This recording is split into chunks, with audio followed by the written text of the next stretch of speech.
This is Democracy Now!, democracynow.org, the War and Peace Report. I'm Amy Goodman. We're broadcasting from the UN Climate Summit in Katowice, Poland. We end today's show looking at how the world's worst emitters are hindering negotiations at the UN Climate Summit here in Poland, even as countries from the global south warned that they could face annihilation without drastic action to confront climate change. On Tuesday, the island of Vanuatu's foreign prime minister, Ralph Regenvanu, criticized the United States and other big polluters for obstructing climate talks. It pains me deeply to watch the people of the United States and other developed countries across the globe suffering the devastating impacts of climate-induced tragedies, while their professional negotiators are here at COP24 putting red lines through any mention of loss and damage in the Paris guidelines and square brackets around any possibility for truthfully and accurately reporting progress against humanity's most existential threat.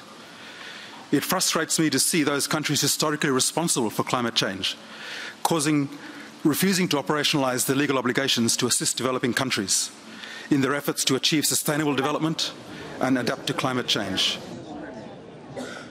That was Vanuatu's foreign minister. Yesterday, I asked Trump advisor Wells Griffith what the U.S. is doing here at the UN Climate Summit.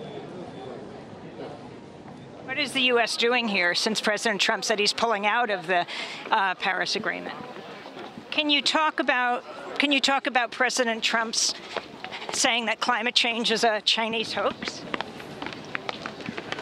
Our next guest has been observing how the U.S. and other big polluters are hindering climate talks here in Katowice. Harjit Singh is the global lead on climate change for ActionAid. He's been working with climate migrants in several countries based in New Delhi, India. Welcome to Democracy Now!, Harjit. So I tried to get an answer from one of the top UN so-called climate advisors to President Trump. He wouldn't answer what they're doing here because they're pulling out of the talks. But in fact, they're very active behind the scenes. Is that right?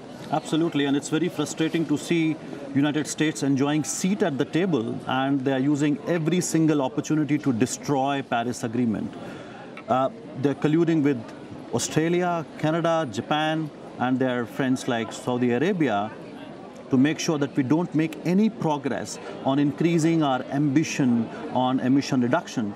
They're making sure that not a single penny goes from their side to developing countries who have to transition their economies, make them greener, and also tackle climate impacts. So we are not going to see rule book coming up here the way we expected. So explain what happened. This weekend, the U.S. joined with Saudi Arabia.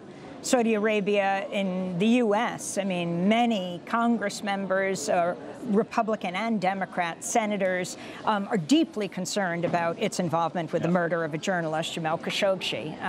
But this weekend, they joined again with Saudi Arabia, their ally, in saying they wouldn't welcome the UN report on catastrophic climate change. They would only note it. Is this just language semantics, or does it really make a difference? So this is crazy. Imagine these parties had actually commissioned this report to IPCC, and then you kind of don't welcome it. You just note it, which means we are going to ignore the findings. So it's a political message that we don't accept the findings.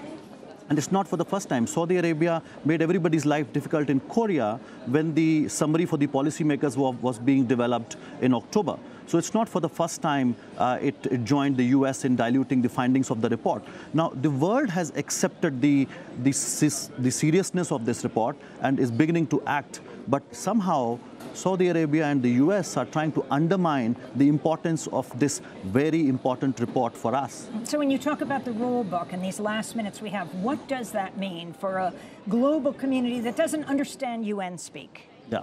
So in Paris, we came up with this agreement which largely talks about what we are going to do to keep the temperature below 1.5 and help developing countries to adapt, which means, retrofitting their houses, building dikes, and keep their people safe, to put it simply.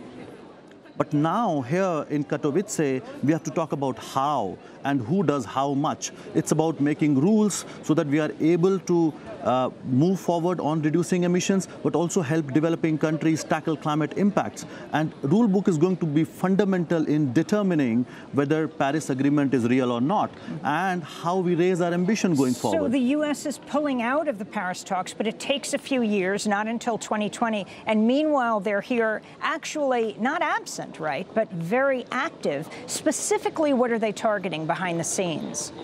This is so frustrating. US is setting the rules of a game which it is not going to play at all. So it is watering down the text. That means rule book is going to be much weaker on providing finance to developing countries. Let us understand that finance happens to be at the center of everything that we are talking about. Developing countries have put their plans on the table. It may cost trillions. What we are demanding at this moment is just $100 billion per year by 2020. And that money is to leverage trillions. If that amount of money is not going to be made available, all those plans that developing countries have put on the table are not going to be implemented. In this last minute, talk about climate migrants. We just talked to someone from the Philippines, a survivor of Hurricane Haiyan, though many in her family did not survive. What is the scope of this problem? It's a very dire situation.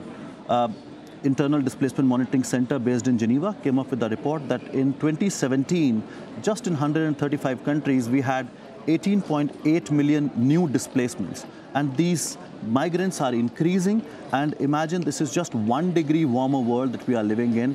And Paris Agreement is taking us to a 3 degree warmer world. The recent report from IPCC talked about how that even 1.5 degree is going to be so devastating. 1.5 degrees Celsius, 2.7 degrees Fahrenheit. That's right. So even 0.5 degree difference means we are going to lose coral reefs forever. You know, the basis of marine ecology. Half of the plant and animal species are going to be extinct by end of century due to climate change in the most important natural spaces like Amazon. Now, what does that mean? That means people who are depending on that ecosystem, people are going to lose their land. If I talk about Bangladesh, they will lose 20% of their land to sea.